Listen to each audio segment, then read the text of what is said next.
Before money, a world without cash. Have you ever stopped for a second and asked yourself, what is money? Not how to make it, not how to save it, but what it really is. Because if you think about it, money is a strange thing. We work for it. We worry about it. Sometimes we even fight because of it. But there was a time when money didn't exist at all. So, how did people survive? Let's go back around 10,000 years. There were no banks, no wallets, no credit cards, not even coins. People hunted animals, picked fruit, and found clean water wherever they could. Life was simple. If you were hungry, you hunted. If you were thirsty, you looked for water. You didn't need money because you produced almost everything you needed yourself. But then, something changed. People stopped moving from place to place. They built villages. They started farming. They raised animals. And for the first time, people began to make different things. One farmer had wheat, another had milk, someone else made clothes. This made life better, but it also created a new problem. How do you trade with someone who doesn't want what you have? Imagine you have 5 chickens. You want a pair of shoes. But the shoemaker doesn't need chickens. He wants fish. Now what? First, you have to find someone who will trade fish for your chickens. Then you take the fish to the shoemaker. Sounds tiring, right? This was called barter. It worked, but only for a while. As villages became towns and towns became cities, trading became harder and harder. People needed something that everyone would accept. Something simple, something trusted. They didn't know it yet, but they were about to create one of the most powerful ideas in human history, money. And that's where our story really begins, the first money. So, people knew barter wasn't enough. Trading took too much time, and sometimes it didn't work at all. People needed something that everyone wanted. Something they could carry, something they could trust. But here's the funny part. The first money wasn't made of gold. It wasn't even made of metal. In different parts of the world, people used all kinds of things as money. Some used shells, others used salt. In some places, people traded with cattle. And believe it or not, large stones were even used as money on some islands. Today, that sounds strange, but back then, it made perfect sense. If everyone agreed something had value, then it became money. That's the secret. Money is not about what it's made of. It's about what people believe. As trade grew, people needed something even better. Around 2,600 years ago, in a place called Lydia, people created the first metal coins. These coins were small, easy to carry, hard to fake, and most importantly, people trusted them. Soon, traders could travel much farther. Buying and selling became faster than ever before. Cities grew, markets became busy, trade connected people from different countries. Money didn't just make shopping easier, it helped build civilizations. But here's an interesting question. If a coin is just a piece of metal, why is it valuable? Is it because of the gold, or is there something much bigger behind it? The answer might surprise you. Let's find out in the next chapter. Is money really valuable? Let's do a simple thought experiment. Imagine I give you a piece of paper. It's just paper. You probably wouldn't care. Now imagine I give you a $100 bill. Same paper, different reaction. Why? Because the paper didn't change. The story behind it did. This is one of the biggest secrets about money. Money is valuable because people believe it is. Think about it. When you walk into a coffee shop, you hand over a band note or tap your phone, the cashier accepts it without asking questions. Not because the paper is special, not because the numbers on your screen are magical, but because both of you trust that. It has value, and that trust is incredibly powerful. A long time ago, many countries used gold to support their money. People trusted gold because it was rare. You couldn't just make more of it whenever you wanted. But today, most money isn't backed by gold. It's called fiat money. That simply means the money has value, because the government says it does, and because millions of people accept that idea every single day. Now think about this. Most of the money you own probably isn't even cash.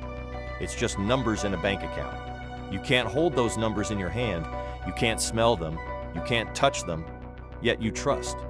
They are real, and so does everyone else. That's what makes today's economy work. In a way, money is one of the greatest agreements in human history. Millions, even billions, of strangers trust the same system without ever meeting each other. But here's the next question.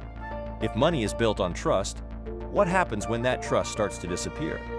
That's exactly what we'll explore next. When money loses trust.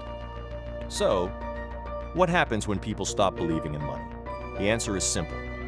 Everything starts to change. Imagine you wake up tomorrow and everyone suddenly believes your money will be worth less next week. What would you do? You'd probably spend it as fast as possible. And if millions of people do the same thing, prices start to rise. This is called inflation. A little inflation is normal, but when it gets out of control, life becomes much harder. History has seen this happen many times. Governments have printed too much money. Wars have drained economies. Trust has disappeared. And when trust disappears, money begins to lose its power. Think about it. A $100 bill today can buy much less than it could years ago. The bill looks exactly the same, but its buying power has changed. That's because the real value of money isn't the paper, it's what that paper can buy. This is why people care so much about inflation. It's not just about prices, it's about the value of your work, the value of your savings, the value of your future. In the end, every currency has one invisible foundation: trust. Once that foundation becomes weak, people start looking for something safer. Maybe gold, maybe another currency, maybe something completely new. And that brings us to today, because money is changing once again. Not from gold to paper this time, but from paper to something you can't even hold in your hand. Digital money. And that's where our story goes next. The future of money. Take a look around. When was the last time you paid with cash? For many people, it's been days, maybe even weeks. Today, we tap a card, we scan a QR code. Sometimes we just use our phone or smartwatch. The money never leaves our pocket because it was never there in the first place. Most of the money in the world is now digital. It's just numbers moving from one computer to another. No coins, no paper, just data. And this change is happening faster every year. Some countries are testing digital currencies created by their central banks. Others are exploring cryptocurrencies like Bitcoin. Some people believe crypto is the future of money. Others believe traditional money will always be stronger. The truth is, no one knows exactly what the future will look like, but one thing is clear. Money has always changed. People once traded with shells, then came metal coins. After that came paper money. Now we're entering the age of digital money. The shape of money keeps changing, but the idea behind it stays the same. It helps people trade, it connects businesses, it moves economies, and most importantly, it works because people trust it. Maybe, one day, cash will disappear completely. Maybe your wallet will become just another old memory. But whether money is made of shells, gold, paper, or pixels, its real value has never come from the material itself. It has always come from something much more powerful, our shared trust. And maybe that's the biggest lesson of all. Money isn't just something we use. It's one of the greatest ideas humanity has ever created.